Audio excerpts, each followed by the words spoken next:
94e minute 1-0 pour le Barça, face à face. Score final de 0. Tu aimerais avoir ma vie. Tu aimerais avoir ma vie, hein, toi qui supportes le Real. Comment c'est une dinguerie d'avoir le syndrome du héros comme ça.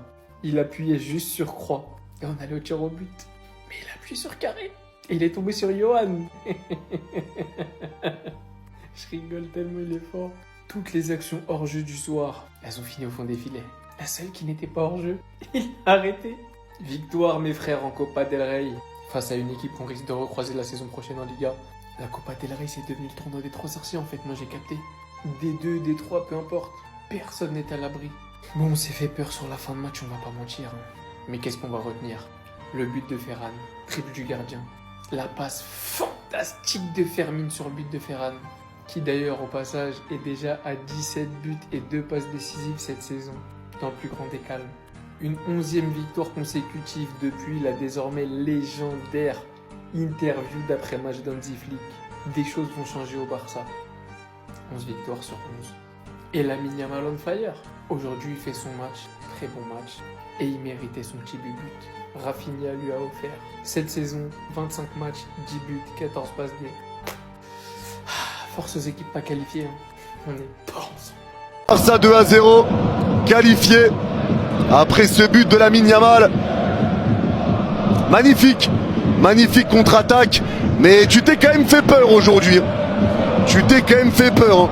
Vraiment. Il y a eu du stress. Hein. On n'a pas été mené par une des deux nous. Attends, j'allais le 3-0. J'attendais que le but se mette. Hop. Hop. Et c'est bon. 2-0. Victoire et qualification du Barça. Victoire et qualification du Barça. Bon les gars, vous avez pensé quoi du match? Vous en avez pensé quoi? Le Barça est en quart de finale. Et on verra quels seront les adversaires. On verra. Prenez-en de la graine le Real. C'est comme ça qu'on bat une deuxième division. À l'occasion, à la fin, Riquin, t'as dû serrer les fesses. Hein. T'as dû serrer les fesses. Hein. Pas ouf, pas ouf. Le Barça jouait nonchalant. Fermé à cause du Racing bien en place. La deuxième mi-temps, je l'ai trouvé très bonne, moi. J'ai kiffé la deuxième mi-temps. Mais tu t'es fait peur défensivement. Tu t'es fait un peu peur. Tu vois, c'est ça mon problème. Demain, je me lève à 7h, je suis devant. Attendez. Et dire qu'il y a des Madrilènes qui ont allumé leur télé ce soir, qui se sont branchés devant Racing Barça, qui ont regardé la première mi-temps complète en sachant que même nous, les Barcelonais, limite, on allait s'endormir, qui ont même regardé la deuxième et qui ont même célébré les 2 buts en jeu du Racing. Tout ça pour qu'à la fin, le Barça s'impose 2-0. Bordel, quel échec. Mis à part ça, je tiens à remercier Joan Garcia. Joan Garcia qui est sûrement l'un des meilleurs gardiens au monde, voire le meilleur gardien au monde. Parce que sans cet arrêt décisif en toute fin de match, le Barça serait sûrement allé en prolongation. Comme c'était prévu, on a vu une équipe du Racing qui jouait à domicile et qui est arrivée avec un pressing très haut sur le Barça. Et pendant les 10 premières minutes, on va pas se mentir, mais c'était un peu chaud parce que le Racing mettait le feu. Et le Barça a très rapidement repris la possession. Même si on sentait qu'à tout moment, le Racing pouvait partir en contre. Le Barça avait certes la possession, mais je trouve que c'était assez stérile. Bernal et Casado, qui étaient tous les deux présents dans la compo ce soir, personnellement, j'ai pas trop aimé leur performance. J'ai trouvé que techniquement, il y avait pas mal de déchets. Rashford, lui aussi, sur son couloir gauche, ce soir, je l'attendais. Je m'attendais à voir un Marcus Rashford qui allait prendre plus d'initiative. À la 60e minute, Hansi Flick a fait rentrer Fermin Lopez. 5 minutes après, il a envoyé un magnifique ballon en profondeur à Ferran Torres. Et Ferran Torres, derrière, a éliminé le gardien parfaitement et il est venu terminer l'action. En toute fin de match, comme je l'ai dit en début de vidéo, après cet arrêt décisif de Joan Garcia, le Barça, dans les dernières secondes, a inscrit le but du 2-0. Un but signé Lamine Yamal sur une passe des Rafinha. Et cette victoire permet au FC Barcelone de se qualifier pour les quarts de finale de la Coupe du Roi. Les gars, je vous l'avais dit, la clé de la réussite de ce Barça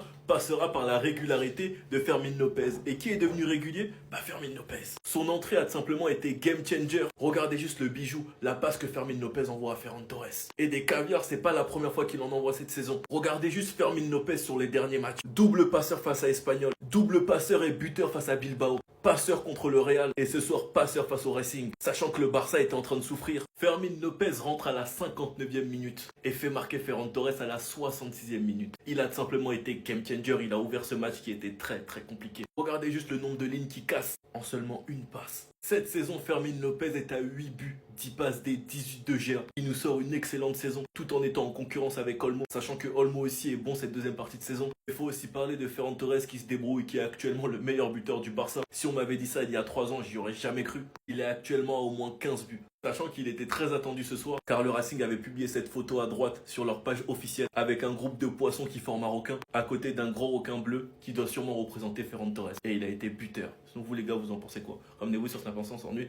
Heureusement que nous, le Barça, n'est pas dévoré un Pro Max, les gars. Franchement, heureusement, parce que c'est bien de se moquer du Real Madrid hier. Bien beau de faire tout ça, mais si ce soir on aurait perdu, on aurait dit quoi? Parce que ce que j'ai vu aujourd'hui, les gars, pas venir vous mentir sur l'application, les gars. Moi, aujourd'hui, les gars, j'ai eu chaud. J'ai eu peur du match piège. Parce que le match que j'ai vu aujourd'hui, les gars, bon, flic face entre les titulaires, je crois que j'en parlerai dans mon livre parce que c'était une catastrophe. Victoire du Barça 2-0 face au Racing Santander qui se qualifie en quart de finale de Coupe du Roi. Une victoire qui en globalité est méritée, mais on a eu chaud, les gars, parce que ça aurait pu mal tourner. Parce que si ce mec-là n'aurait pas été présent dans les cages à la fin du match, je préfère même pas imaginer ce qui serait passé. Ce mec-là, encore une fois, nous a sauvés aujourd'hui. Et encore une fois, je me le répète, les gars, mais vous vous rendez pas compte du braquage que le Barça a fait en recrutant ce joueur. De toute façon, il aura sa vidéo. On parle un peu du match. En première mi-temps, le Barça a eu la possession. Et ça n'a servi strictement à rien parce que les joueurs n'arrivaient pas à se trouver. Le côté gauche entre Baldé et Rashford, franchement, c'était la catastrophe. On avait l'impression que c'était la première fois que les deux jouaient ensemble. Et le terrain, la paire, Bernal et Casado, ça allait pas du tout. Bernal, il a pas assez de minutes dans les jambes. C'est compliqué pour lui depuis qu'il revient les croisés. Olmo aussi, c'était compliqué. Trop de perte de balles sur les contrôles. Le seul en première mi-temps et même dans tout le match, parmi les titulaires qui a montré qu'il devait avoir une différence entre la division 2 et la division 1, c'était Yamal. Parce que ce match aujourd'hui, les gars, il n'y a absolument rien à dire. Le Barça a venu ouvrir le score en seconde période de la 65e sur un but de Ferran. Au départ, une magnifique passe de Fermin Lopez, millimétré dans le bon tempo, et Ferran a bien fini derrière. Et heureusement parce qu'il était quasiment inexistant tout le match. Je pense même que Lewandowski, lorsqu'il est rentré, il a touché plus de ballons que Ferran dans tout le match. Et enfin, le match qui va venir encore une fois nous sauver, Juan Garcia. Regardez le face-à-face. Après, le joueur du Racing, il est bête parce qu'il aurait tellement pu faire la passe. Il va décider de tirer et Juan Garcia va l'arrêter derrière. Et sur une contre-attaque derrière, Yamal va venir faire le break et tuer le match. Sur une passe de Rafinha, un but qui est venu récompenser son match. Le Barça ce soir s'enchaîne avec la qualification, mais si Flick n'avait pas fait rentrer Rafinha, Pedri, Lewandowski, je préfère même pas imaginer comment ça serait terminé, les gars, parce que c'est à partir de ce moment-là que le match a changé. Dans les matchs comme ça, on est censé faire souffler les joueurs titulaires, laisser se reposer et compter sur les remplaçants, mais les remplaçants aujourd'hui, les gars, c'était une catastrophe.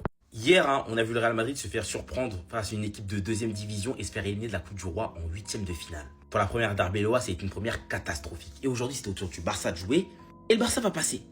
Le Barça va passer, ils ont gagné 2-0 sur un clean sheet. Mais comment c'est possible ça? Parce qu'à la 93e, à même pas une minute de la fin du match, il y a eu cette action. Comment le Barça n'est pas parti au moins en prolongation? Vous voyez, moi, les joueurs qui, en 2v1 comme ça, décident de ne pas faire la passe et de tirer directement, pour moi, ça révèle de la folie. Bon, en fait, c'est-à-dire que le gars, quand il a décidé de faire ça, dans sa tête, il s'est vu signer au Real Madrid après. Je pense qu'il s'est dit dans sa tête, si je marque aujourd'hui la chance des deux, si je marque aujourd'hui, demain, le FC Séville vont m'appeler. Ils vont pas t'appeler. Ils ne vont pas t'appeler. Le type va tirer sur Johan Garcia, de marquer le tap-in. Et le pire, c'est que le Barça, derrière, va avoir une situation plus ou moins similaire. 3v1, Yamal a le ballon. En vrai, s'il décide même de jouer l'action solo, bon, le match est déjà fini. Mais bon, il va décider de jouer collectif, il va faire la passe à Rafinha, dans le dos de Lewandowski. Et Rafinha va lui rendre derrière pour mettre le tap-in. Voilà, c'est ce qu'aurait dû faire le joueur du Racing Santander. Mais non, lui, il a cru que s'il marque aujourd'hui, il allait signer à l'Atlético Madrid. Tu as signé nulle part. Tu as signé nulle part. Parce que moi, quand Sterling il a fait ça face au Wolverhampton, j'étais devenu fou. Parce qu'on a perdu le match en plus à la fin. 3v1. Je préfère même pas voir cette image, j'ai des traumatismes. C'est donc ça que d'être un madrilène. C'est ça ce que ça fait de supporter le Real Madrid. Ton équipe fait un match de merde, mais t'es sauvé par ton gardien et en plus de ça, tu gagnes le match. C'est une dinguerie en fait. Oh les madrilènes, prenez des notes. C'est comme ça qu'on respecte un champion. Ça, c'est ce qu'on appelle le respect. Vous vous mettez de chaque côté, c'est pas compliqué. Ça ressemble d'ailleurs à votre compo du dernier match là, aligné comme ça là devant le gardien. Et comme je l'ai dit, ça dure pas longtemps. D'ailleurs, la plupart des joueurs ne vous calculeront même pas. À part certains, ils vont vous checker, etc. Et pour celui qui est à la rage, il serre les dents et il attend. Maintenant que ça s'est dit, quel match de merde les gars. Franchement, c'était chiant à regarder. Il y avait quelques points positifs, cela dit, comme la 11e victoire consécutive d'Hansi Flick. Il me semble que c'est la deuxième meilleure série de victoires du club. Le record étant détenu par Rijkaard avec 18 victoires. Autre point positif, l'équipe a montré que le danger pouvait venir de n'importe qui. Tout le monde est potentiellement dangereux, que ce soit à la passe ou à la finition. Et ça, croyez-moi, ça représente un véritable casse-tête pour les adversaires. À côté de ça, comme je l'ai dit, Johan Garcia a encore frappé. Un arrêt, je sais même pas comment il a fait pour l'arrêter. Franchement, en vrai, j'étais même pas surpris. Quand j'ai vu les attaquants arriver, j'ai eu peur, je vous mens pas. Mais dès que j'ai vu son arrêt, en vrai, je me suis dit, mais je suis un ouf, moi, pourquoi je m'inquiète? Même si je vous mens pas, c'est toujours aussi impressionnant de voir ses arrêts. D'ailleurs, c'est super intéressant de voir la réaction d'Hansi Flick quand on lui a parlé de l'arrêt. On lui a dit quel arrêt de Johan Garcia sur la dernière action, etc. Il a dit absolument, encore un match sans encaisser de but. Et bien sûr, c'était une belle occasion pour eux, mais oui, il a fait un bel arrêt. On voit bien qu'il est assez sobre dans sa joie, il n'en fait pas tout un tas. Pour ceux qui s'en souviennent, il avait pris la décision de ne plus encenser les joueurs individuellement, mais d'encenser l'effectif globalement. Il a pris cette décision après le match contre le Rayo Vallecano, où il avait dit que les individualités avaient pris le dessus sur le collectif. C'est vrai qu'habituellement, on le voit avoir cette réaction-là avec Lamine Yamal, mais on voit que les autres n'y échappent pas du tout. Et personnellement, je trouve que c'est une bonne idée d'agir de cette façon, parce que de toute façon, nous, on se charge de l'encenser, t'inquiète pas, il a juste à aller sur les réseaux sociaux, il verra tout ce qu'on pense de lui. L'entraîneur, lui, vaut mieux qu'il favorise l'effectif plutôt que les individualités. En tout cas, c'est mon avis, dites-moi vous ce que vous en pensez en commentaire. Bon, au moins, on certifie la victoire et on passe au 8e, les gars. Victoire du Barça contre Santander, 2-0. On se qualifie donc pour les 8e de la Copa del Rey. Match très piège. On aurait pu franchement être à 1-1 à la 91e minute si Johan Garcia ne fallait pas ce bel arrêt. Merci Johan Garcia. En fait, le Barça, même surtout contre les équipes faibles, ils adorent jouer avec notre cœur. Ils adorent que, tu vois, que ça palpite là. C'est sûr que ce club, il a dû créer au moins 2-3 arrêts cardiaques. Je pense, moi, dans les prochaines années, quand je serai vieux, mon cœur il va lâcher à cause de ce club. Regardez-moi ça. 93e minute. Il reste 2 minutes. On gagne seulement 1-0. C'est avant le deuxième but de Yamal. Quel arrêt. Quel arrêt. Performance moyenne, mais on retient surtout la qualification. On va viser un nouveau trophée, surtout que nos voisins merengues se sont disqualifiés hier. Ça aurait pu être le contexte parfait pour faire une contre-performance et donc être disqualifié comme eux. J'étais vraiment déçu du match de Casado, Rashford ou Bernal qui ont montré des performances catastrophiques. Franchement, j'attendais beaucoup mieux d'eux, qu'ils puissent vraiment concurrencer certains joueurs à leur poste et même, pourquoi pas, chercher à viser une place de titulaire. Malheureusement, ça n'a pas été le cas. J'espère qu'ils pourront se rattraper sur d'autres matchs. Mais là, ça n'a pas été au niveau. J'ai hâte de retrouver mon Barça en Liga et surtout en Ligue des Champions, qu'on s'assure le top 8. C'est l'attitude qu'il faut et c'est là que tu vois qu'on a l'un des groupes les plus sains au monde. C'est là que tu vois que dans le vestiaire, il n'y a pas de polémique, pas d'ego, rien. À partir du moment où sur le dernier but du Barça, Lamine Yamal rate sa passe pour Lewandowski qui va finalement être rattrapé par Rafinha. Rafinha va donc offrir un but à Lamine Yamal. Lamine Yamal marque et la première chose qu'il fait, c'est pas célébrer. Il s'excuse. Il s'excuse auprès de qui? De Robert Lewandowski, car il lui a pas fait une bonne passe qui aurait pu permettre à Lewandowski de sûrement marquer. Ce vestiaire est beaucoup trop sain, il n'y a pas de concurrence inutile. Même malgré les polémiques qu'il y a eu sur les propagandes au ballon entre Rafinha et Lamine Yamal, un Lamine Yamal qui a été bien plus propagandé qu'un Rafinha. Rafinha s'est toujours comporté comme un grand frère et à aucun moment montré de la jalousie. En tout cas, en deuxième partie de saison, on sent que ce duo va faire très très mal. Les deux sont en très bonne forme. Rafinha qui a totalement métamorphosé ce Barça. Lamine Yamal qui, malgré les critiques, fait sa saison déjà 24 de GA. Il a lui-même dit, il ne jouera pas pareil en octobre que dans les gros matchs comme une demi-finale de Ligue des Champions. En tout cas, ça c'est juste sa première mi-temps. Et maintenant, personnellement, tout ce que j'attends, c'est les débuts de Cancelo. Car pour moi, c'est un retour qui fera beaucoup de bien, que ce soit à gauche comme à droite. Sinon, vous les gars, vous en pensez quoi? Ramenez-vous sur ta passance, on s'ennuie. Au moins, eux, ils connaissent la honte. Ça, c'est une équipe de Liga. Le Barça est une équipe de Liga. Ça me fait même plaisir. Quand je vois cette équipe du FC Barcelone, là, ça me fait plaisir qu'ils représentent la Liga. Ça, c'est une équipe de Liga. Au moins, eux, ils connaissent la honte. Franchement, les présentations ont déjà été faites. Eux, ils connaissent la honte. Comparé à... Parlons de ce match du FC Barcelone face au Racing Santander, qui sont actuellement premiers de Liga 2. Premier de deuxième division d'Espagne. Le même championnat où Albacete joue. Et devinez quoi? Ils sont premiers et Albacete est 17e. Donc, il y a 16 places entre eux. 16 places. Donc, entre le match du Barça d'aujourd'hui et nous, notre match hier face à Albacete, en termes de difficulté, il n'y a même pas photo. Il n'y a pas photo. Normalement, c'était le Barça qui était censé être éliminé. Et étant donné que nous, on joue, voilà, on a joué hier face au 17e, presque avant-dernier du championnat. Le Barça aujourd'hui, ils ont joué face à une équipe d'Albacete qui était venue prendre des coups dès le début. Ils ont montré au Barça qu'ils n'étaient pas là pour rigoler. Malheureusement pour eux aussi, ça a duré 7 minutes. Le Barça a mis le pied sur le ballon. Franchement, le Racing Santander aujourd'hui a donné du fil à retordre au FC Barcelone. C'est que quand le Barça a fait des changements en deuxième mi-temps que les choses ont commencé à se débloquer petit à petit. Parce que là, aujourd'hui, pour ceux qui n'ont pas vu le match, Hansi Flick a essayé de faire un peu de rotation en mettant quelques tauliers comme Rafinha, Pedri au banc. Deschamps, il est suspendu. Firmino Lopez également était remplaçant. Donc, à la place de Rafinha, il y avait Marcus Rashford. En neuf, il y avait Ferran Torres. Et au milieu, tout était remanié. Il y avait, comment elle s'appelle, Marc Bernal, Casado et Dani Olmo. Le trio, j'ai envie de dire, inoffensif. Aujourd'hui, ils ont été nuls à chier. Et pourtant, c'est les joueurs que j'aime. Mis à part Olmo. Olmo, depuis un moment, il me déçoit. Hein? Marc Bernal et Casado, ils ont été nuls à chier. Manchester City accélère concernant Marc Guéhi, défenseur et capitaine de Crystal Palace. Donc City va faire une offre officielle d'environ 35 millions d'euros à Crystal Palace pour Marc Guéhi. Trouver un accord ne devrait pas poser de problème bien sûr avec le joueur. Après, il faut savoir si Palace acceptera bien sûr ces 35 millions d'euros. Notez les gars que le joueur sera en fin de contrat dans moins de 6 mois. On va parler cette fois-ci de l'ancien joueur du FC Barcelone, Oscar Mingueza. Il est en négociation avec la Juventus Turin. Il pourrait rejoindre le club libre l'été prochain, d'après Fabrizio Romano. Toujours avec la Juventus Turin, il cible également Jean-Philippe Mateta, attaquant de Crystal Palace. On sait qu'à Palace, Guéhi pourrait partir, mais aussi l'attaquant Mateta. Donc la Juve cible Jean-Philippe Mateta. Les Bianconeri vont tenter de le recruter cet hiver, le joueur ayant déjà donné son feu vert. Et on finit aujourd'hui les gars avec ce tout jeune joueur belge, je ne sais pas si vous le connaissez, à nous à surveiller les gars, Ryan Bounida, donc ce joueur qui joue à l'Ajax Amsterdam. Donc le Barça et le Real Madrid s'intéressent bien sûr aux jeunes joueurs de l'Ajax. Les deux clubs espagnols considèrent tout simplement le jeune talent de l'Ajax comme une option très sérieuse pour le mercato estival. Arbeloa ne compte plus sur un joueur du Real Madrid, il ne veut plus de lui dans l'équipe. Écoute bien, je t'explique tout ça. Ces derniers jours, on a forcément pas mal d'informations dans la presse espagnole sur les premiers pas d'Arbeloa en tant que coach, qui ont très mal commencé avec cette défaite contre Albacete, mais il y a pas mal de choses intéressantes qui sortent. On apprend ainsi qu'il y a un joueur de l'équipe qu'il ne veut pas dans l'équipe. Voilà, il ne va pas compter sur lui. Ce joueur, c'est Dani Ceballos, qui déjà ne comptait pas énormément pour Xabi Alonso, et avec Arbeloa, ça ne va pas s'améliorer pour lui. Voilà, je vous mets la source, le journal AS, Ceballos ne compte pas non plus pour Arbeloa. Donc les prochains mois vont toujours être aussi compliqués pour Ceballos, qui devrait avoir très peu de temps de jeu. Alors après, voilà, Arbeloa, il peut aussi changer d'avis si Ceballos est très bon à l'entraînement, mais en tout cas, c'est mal parti. Et moi, mon avis, c'est que c'est vraiment du gâchis ce qui se passe avec Ceballos au Real Madrid, parce que c'est vrai que c'est un joueur qui n'a peut-être pas le niveau pour être important dans cette équipe du Real Madrid, mais c'est un joueur qui pourrait être titulaire dans la majorité des clubs de Liga, et même dans d'autres bons clubs à travers l'Europe. Donc pour moi, c'est du gâchis de le voir rester au Real Madrid en tant que remplaçant. Ça aurait été bien qu'il signe à l'OM l'été dernier d'ailleurs, mais bon, voilà, c'est son choix. En tout cas, si toi t'es fan du Real Madrid, dis-moi en commentaire, est-ce que tu penses que Ceballos devrait avoir plus de temps de jeu, oui ou non? Dis-moi toi en commentaire. Et comme d'habitude, si tu veux être au courant de toute l'actu des Merengues, je t'invite à t'abonner.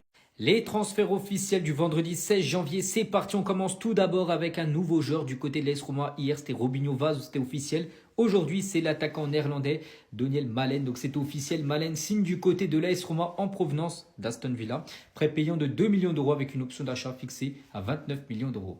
C'est officiel également concernant Raspadori, les gars. Donc, il signe du côté de l'Atalanta Bergame. Donc, il jouait à l'Atlético Madrid. Il arrive à l'Atlético l'été dernier. Bon, il a joué seulement 10 matchs, marqué seulement 2 buts. Donc, c'est fini. 6 mois après, les gars, il est vendu 23 millions d'euros du côté de l'Atalanta Bergame. C'est officiel également concernant le milieu français Romain Fèvre. Il débarque du côté de l'AG Auxerre. Le milieu de 27 ans arrive en prêt sans option d'achat en provenance de Bournemouth, bien sûr une équipe anglaise, pour dynamiser bien sûr l'entrejeu de l'AG Auxerre. Donc, il portera le numéro 28.